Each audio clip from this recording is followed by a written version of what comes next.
வணக்கம் நண்பர்களே. ரொம்ப நாளா மனக்கோட்டை கட்டி வந்த விஜய் ரசிகர்களுக்கு ஒரு பெரிய மரணடி விழுந்துச்சு தான் நான் சொல்லுவேன். விஜய்க்கு வாக்களிக்க நினைச்ச மக்கள் ஏன் சீமான் பக்கம் திரும்பினார்கள், அதுதான் இந்த பதிவுல நாம பார்க்க போறோம். வாங்க வீடியோக்குள்ள போலாம். இப்ப பாத்தீங்கன்னா விஜய் கட்சி ஆரம்பிச்ச முதல் நாள்ல இருந்தே அவரோட ஃபேன்ஸோட ஆதரவு ரொம்பவே அவருக்கு அதிகம். அது மட்டும் இல்லாத எதிர்ப்பு வாக்குகளும் அவர் பக்கம் திரும்ப ஆரம்பிச்சிருச்சு தான் நான் சொல்லுவேன். உதாரணத்துக்கு இந்த திமுக அதிமுகவோட எதிர்ப்பு வாக்குகள் அவர் பக்கம் திரும்ப ஆரம்பிச்சிச்சு. அதுவும் அவர் கூட்டின இந்த மொத கூட்டத்துல பாத்தீங்கன்னா நிறையவே பெரிய ஆதரவால அவர் பக்கம் அடிச்சுது. ஆனா அந்த மொத கூட்டத்திலே அவர் துண்டு காகிதத்தை வச்சுதான் பல விஷயங்கள் பேசினாரு. அதுல நிறைய பேர் எதிர்பார்த்தது என்னன்னா இவர் ஒரு தனி அரசியல் முன்னெடுப்பாருன்றதான். ஆனா அது ஆக்சுவலி கிடையவே கிடையாது. அவர் பாத்தீங்கன்னா இந்த திமுகவை நல்லாவே எதிர்த்தாரு. ஆனா அதிமுகவை ஆதரிச்ச மாதிரி பல விஷயங்கள் பேசினாரு. இது பல பேருக்கு ஏத்துக்கிற மாதிரி இல்ல. இருந்தாலும் சரி ஆரம்பிச்சிருக்கிறாரு, பாப்போமே என்னதான் நடக்குதுன்னு. மக்கள் போனாலுமே அதுக்கப்புறம் பாத்தீங்கன்னா சமீபத்துல இவர் கூட்டின இந்த கூட்டத்துல ஏற்கனவே கூட்டின முத கூட்டத்துல அவர் ஒரு துண்டு சீட்டு வச்சுதான் பல விஷயங்கள் படிச்சாரு. அதுவும் எழுதி கொடுத்தது சரியா படிக்க தெரியாது. அது எழுதி கொடுத்ததுல பல பிழைகள் இருந்ததால அவர் கொஞ்சம் தடுமாறினாரு. ஆனா இந்த சமயத்துல தடுமாறாத அவர் பேசின விஷயங்கள் ரொம்பவே நல்லாவே இருந்ததுன்னு பல பேர் சொன்னாலுமே அவர் படத்துல சினிமா டயலாக் அடிக்கிற பாணியில பேசின மாதிரி பல பேர் விமர்சனம் பண்ணிட்டு தான் வந்தாங்க. சோ மாசத்துக்கு 2 மாசத்துக்கு ஒரு டைம் 2 மாசத்துக்கு ஒரு டைம் அவர் மனப்பாடம் பண்ணி பேசுறாரு. இப்போ உதாரணத்துக்கு பாத்தீங்கன்னா ஆடியோ லான்ச் அப்ப கரெக்டா ஸ்கிரிப்டடா பேசுற மாதிரி இருக்கும். அதே போலதான் சமீபத்துல கூட்டின கூட்டத்திலயும் அவர் ஸ்கிரிப்டடா பேசினாரு. ஆனா இதுலயுமே அவர் பேசின ஒரு விஷயம் ரொம்பவே முக்கியமான ஒரு விஷயம் என்னன்னு பாத்தீங்கன்னா திமுகவுக்கும் தாவேகாவுக்கும் தான் போட்டின்னு சொல்லி ஒரு அறிக்கை விட்டாரு. இதுல இருந்து என்னதான் பல பேர் அவரோட ஃபேன்ஸுகள் உற்சாகப்பட்டாலுமே இதுல பல உண்மைகள் அவர் வெளியிட்டாரு. உதாரணத்துக்கு திமுகவோட பினாமி கட்சி தான் இந்த தாவேகான்றது பல பேரோட மனசுல இருந்தாலுமே அவர் பொட்டுன்னு போட்டு உடைச்சிட்டாரு சபையில. இது எப்படி தெளிவா அம்பலம் ஆகுதுன்னு பாத்தீங்கன்னா நாம் தமிழர் கட்சிக்கு எந்த ஒரு ஊடக வெளிச்சமும் தராத இந்த திமுக அரசு விஜயோட கட்சிக்கு நல்லாவே ஒரு ஊடக வெளிச்சம் தந்துட்டு தான் வராங்க. அதே மாதிரி சமீபத்துல திமுக அரசு கூட்டின பல கூட்டங்கள்ல அவரோட தொண்டர்கள் அதிமுகவை தான் நேரடியா எதிர்த்தாங்களோ விஜயோட கட்சி எங்கேயும் எதிர்த்த மாதிரி தெரியவில்லை.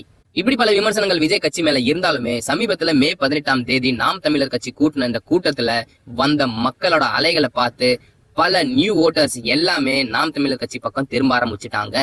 சோ யாரெல்லாம் புது ஓட்டர் எதிர்ப்பு வாக்குகள் விஜய் பக்கம் திரும்ப இருந்ததோ அது எல்லாமே நாம் தமிழர் கட்சி பக்கம் போக ஆரம்பிச்சிருச்சு. சோ எந்த ஒரு ஊடக வெளிச்சமும் இல்லாத ₹1 பணம் கொடுக்காத மக்களோட அலைகள் நாம் தமிழர் கட்சியை நோக்கி வருதுன்னா அதுக்கான ஒரே காரணம் தனித்து நிக்கிறது மட்டுமே தான்.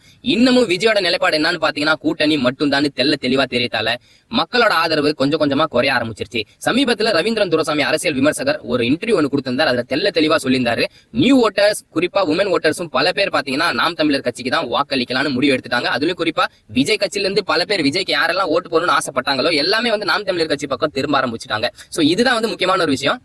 காலையில கூட ஜெயமோகன் என் தம்பி ஒருத்தன் ஒட்டஞ்சத்திரத்துல இருந்து இருக்கிறான்.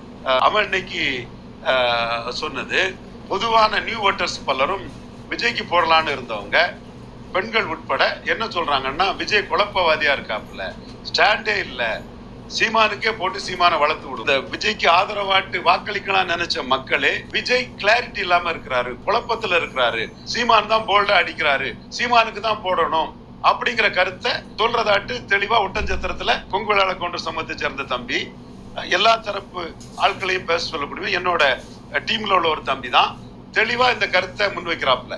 இதுல இருந்து ஒண்ணு மட்டும் தெளிவா தெரியுது, விஜய் பக்கம் திரும்ப இருந்த இந்த எதிர்ப்பு வாக்குகள் எல்லாமே சீமான் பக்கம் திரும்ப ஆரம்பிச்சிடுச்சு.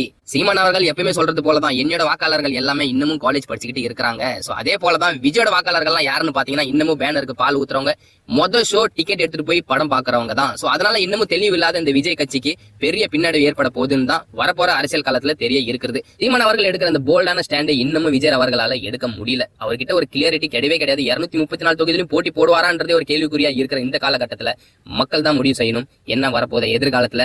இந்த அரசியல் ஒரு பெரிய முக்கியமான களமா இருக்க போகுது. சோ உங்களோட கருத்து என்னன்றதை கமெண்ட் பாக்ஸ்ல தெரிவிங்க. அது மட்டும் இல்லாத வீடியோ பிடிச்சிருந்தா லைக் பண்ணுங்க. உங்களோட ஆதரவு எப்பயும் இருக்கிற மாதிரி சேனலை சப்ஸ்கிரைப் பண்றேங்க. நன்றி, வணக்கம்.